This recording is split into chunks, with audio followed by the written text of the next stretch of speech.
Hi, this is Mark Rabin. Welcome to episode 253 of Lean Blog Audio. This is a post from February 13th, 2018 titled, What's Going On at Whole Foods? It doesn't sound like lean, but thankfully, nobody's calling it lean.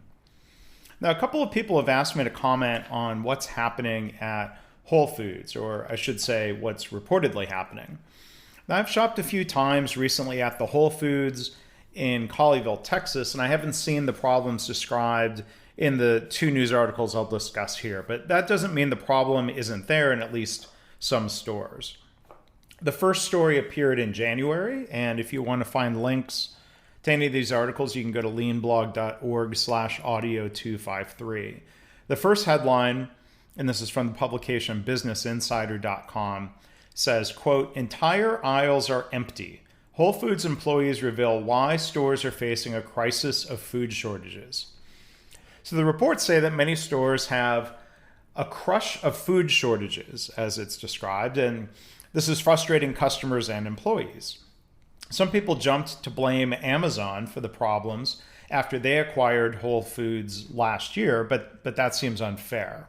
From the article, it says, Whole Foods employees say the problems began before the acquisition. They blame the shortages on a buying system called Order to Shelf that Whole Foods implemented across its stores early last year. So employees are actually hoping that Amazon can fix the problem.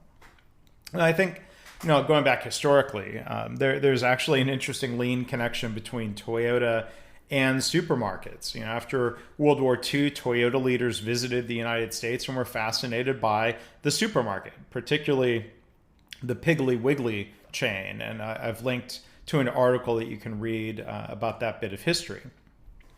Toyota was impressed by what we'd now call a pull system, where supermarket shelves were restocked from a back room, and that back room was restocked from suppliers.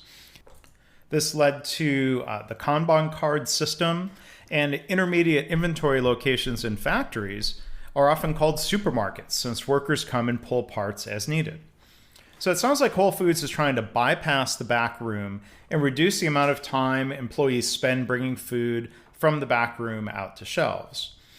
It said in the article, Business Insider spoke with 7 Whole Foods employees, from cashiers to department managers, who asked to remain anonymous for fear of retribution. We'll come back to the topic of fear later. But either the OTS, Order to Shelf system, is badly thought out, or they need to work out the kinks. It says from the article, an assistant department manager of a store in Illinois said, at my store, we are constantly running out of products in every department, including mine. Regional and upper store management know about this. We all know we are losing sales and angering customers. It's, they said peed off, which I don't know why I'm so careful about that term here, but you might have kids around. Maybe you're not listening to the podcast with kids, but anyway. Back to the quote from the department manager, the assistant department manager. They said, it's not that we don't care, we do, but our hands are tied. So it's good, of course, to reduce excess inventory, especially when it spoils. But as I learned almost 20 years ago from a Japanese sensei, the first job of just-in-time is to make sure customer demand is met. The secondary goal is low inventory. I took that to mean we should have enough inventory, but no more. It's easier said than done. Too many companies have really hurt themselves by thinking just-in-time means arbitrarily slashing inventory levels. That can get you in a lot of trouble. You have to have systems and supply chains that can support lower inventory. My MIT master's thesis was born out of a situation where a Kodak semiconductor operation really hurt itself in its premium digital camera business by reducing inventories to levels that were way too low to meet demand. They were also losing sales and angering their customers. In this case, these were photojournalists. These were really expensive, cutting-edge digital cameras. So again, from the article, it says Whole Foods executives have described the changes as cost-saving, and employees acknowledge they have helped reduce food spoilage and back in stock rooms. Well, cutting costs but losing revenue doesn't seem like a good strategy. If your primary objective is minimizing food spoilage at all costs, you would have an empty store. Classic economic order quantity, or EOQ equations, are meant to balance the cost of excess inventory with the cost of lost sales. Things are meant to be kept in balance. Neither extreme, too much inventory or not enough, neither extreme is a good place to be. And yes, it says the back room is smaller. The Business Insider report says back stock rooms are 25% of the size compared to before the implementation of OTS. But you need processes to support that. When I joined Dell Computer in 1999, they were about to build a new factory in Austin, Texas. A VP of Manufacturing and Supply Chain declared, the factory will have no warehouse, which again is easier said than done. But we had a team of people with almost a year to get the processes and technologies in place to make that vision a reality. The old Dell process was to have a factory warehouse that could send parts to the kitting areas or assembly lines. Now, the warehouse was small and Dell was famous for low inventory, but having zero warehouse was a real challenge.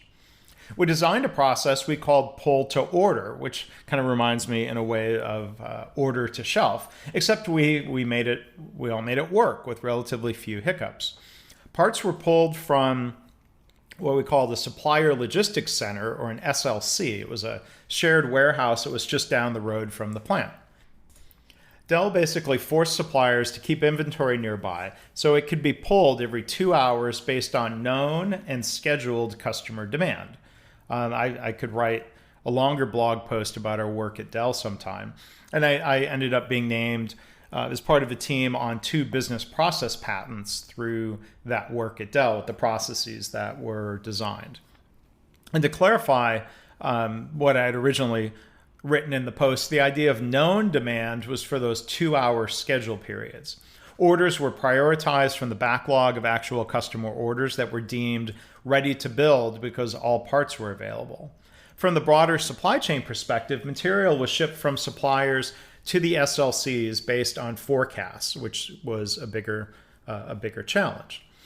Now, Whole Foods is dealing with unknown customer demands, even though I'm sure they have forecasts and data that help guide those decisions, but variation can be painful. Multiple employees said, this is from Business Insider again, a reduced backstock means that any unexpected increase in shopper demand or a product shipment delay can result in out-of-stock items across every department. If a truck breaks down and you don't get a delivery, then you have empty shelves, an assistant of a Chicago area Whole Foods said. So my MIT master's thesis looked at 3 types of variation for inventory planning purposes. 1 was demand variation, 2 was production lead time variation, and 3 was quality or yield variation. Whole Foods might suffer from all 3 types of variation, but probably the first 2 are bigger issues. With all of the shortages and complaints, I'm glad that nobody has called this approach at Whole Foods lean, nor have they referred to it as just in time. I mean, there's no evidence that any of this OTS approach is inspired by lean or Toyota because it doesn't sound like lean to me.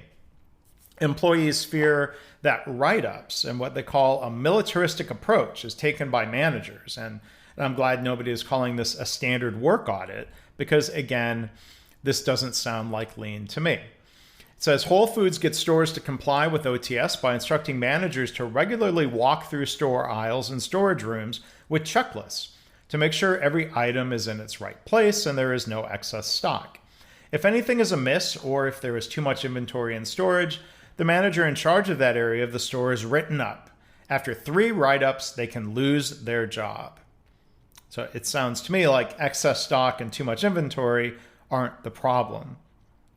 So I don't know why you're auditing for that. Seems like running out is the issue.